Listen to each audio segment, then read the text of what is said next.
کرم د عمران خان زاړه مرګري څه سلوکي راغی سره زما په خیال چې عمران خان صاحب چې کوم دی هغه دا ثابتول غواړي او دا هغه ما ته تاسو ته نه ثابتې دا هغه بل چاته ثابتول غواړي.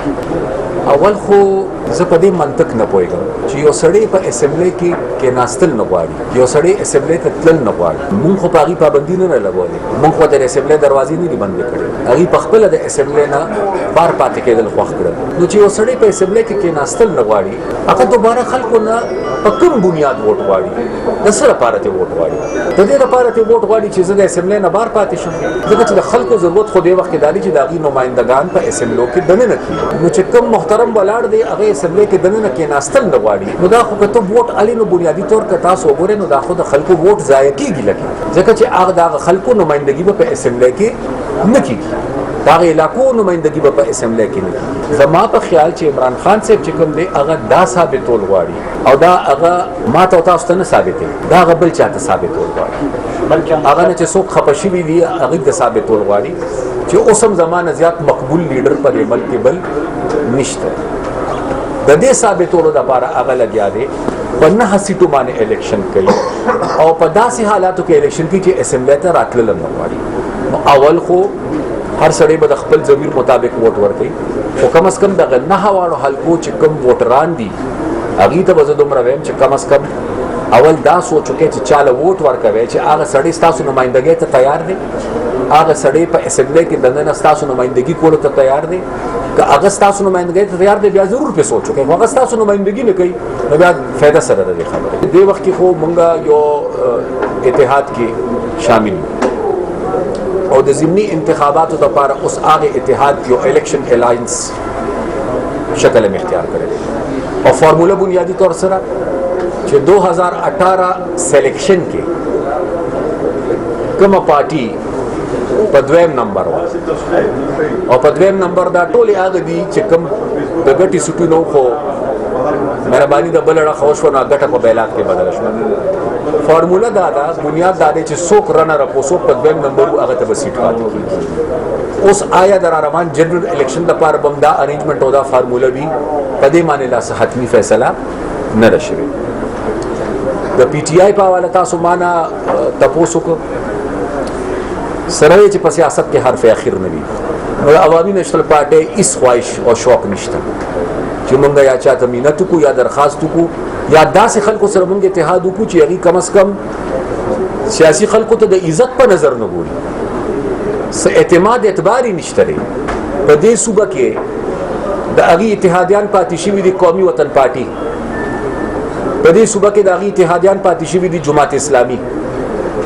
څه حشر یې وکړه د هغې سره؟ دا خلک خو لا پرېږدی چې کوم خپل خلک چا ورسره سختې تېرې کړې وې، چا خپل ژوند وقف کړی چې کوم د عمران خان زاړه ملګري څه سلوک یې د هغې سره وکړه. نن هغې په پی ټي آی کې چېرته ښکاري؟ د یو څو خلکو نه علاوه خو نور ټول نوي خلک مخې ته راغلي. نو ظاهره خبره ده چې د یو سړي اعتماد او اعتبار نه وي، نو هغه سره خبره کول بیا ډېر ګران شي. دا ټول خلک ولې راجمع شوي دي؟ سوال دا دی. زمونږ حکومت ته راتلل د لږ وخت دپاره دا سیاسي طور څه د فایدې سودا نه وه او مونږ په دې پوه چې دا سیاسي طور د نقصان سودا ده. خو سوال زما دا دی چې په دې ملک او په سیاست کې دواړو کې د یو انتخاب کولی، نو زه به رسې انتخاب کوم. پرون چې دې ملکنډ کې په دې ملکنډ ډویژن کې دلته اور بلیده او د هغه وخت ظالمانو ما ته دا وی چې په ما باندې ځان ناغرضه کړه، ما مه چېړه، خپل سیاست کوه، خپل حکومت کوه او مزې کوه. هغه وخت ما سره دا انتخاب کړو چې ما به یا خپل ملک بچ کو یا به مې خپل کام بچ کو او یا به مې خپل سیاست بچ کو. دې ځل ما هغه پوزیشن خدا سے دا چې کومه بیانیه د دروغو په بنیاد جوړ شي. دا زما خبره یاد ساتئ چې کومه بیانیه د دروغو په بنیادي، چې کوم سیاست د دروغو په بنیادي د څه وخت لپاره خو هغه کامیابی شي، خو د ټول وخت لپاره هغه کامیابی دی نشي، ځکه چې زما د پاره ستا د پاره د قوم د پاره امریکای سازش وکړ. دا څنګه سازش دی؟ د امریکای نه د پارټي ته پیسې راځي، د پارټي په چلیږي. په امریکای کې اوسم دی لګېدلې دي، یو فرم هایر کړی دی، هغې له ماهانه په زرګو ډالر ورکوي د دې دپاره چې د پی ټي آی په امریکای کې امیج جوړ کړي. د امریکای سفیر اوسم راځي او د وزیر اعلی سره ملاقاتونه کوي او دی ورته سور کالین غواړي. نو دا څنګه د امریکای سازش؟ زه خو په دې سازش پوه نه شوم چې ستا سازش او فرض کا، نو بیا دا خبرې د کوم ځای نه راځي؟ نو ځکه زه وایم چې دا د دروغو په بنیاد چې کوم سیاست او بیانیه جوړیږي هغه د ټول عمر دپاره کامیابی دي نشي. او اوس خو تر منځ ډېرې نورې خبرې را روانې دي. اوس خو توشخانه ده،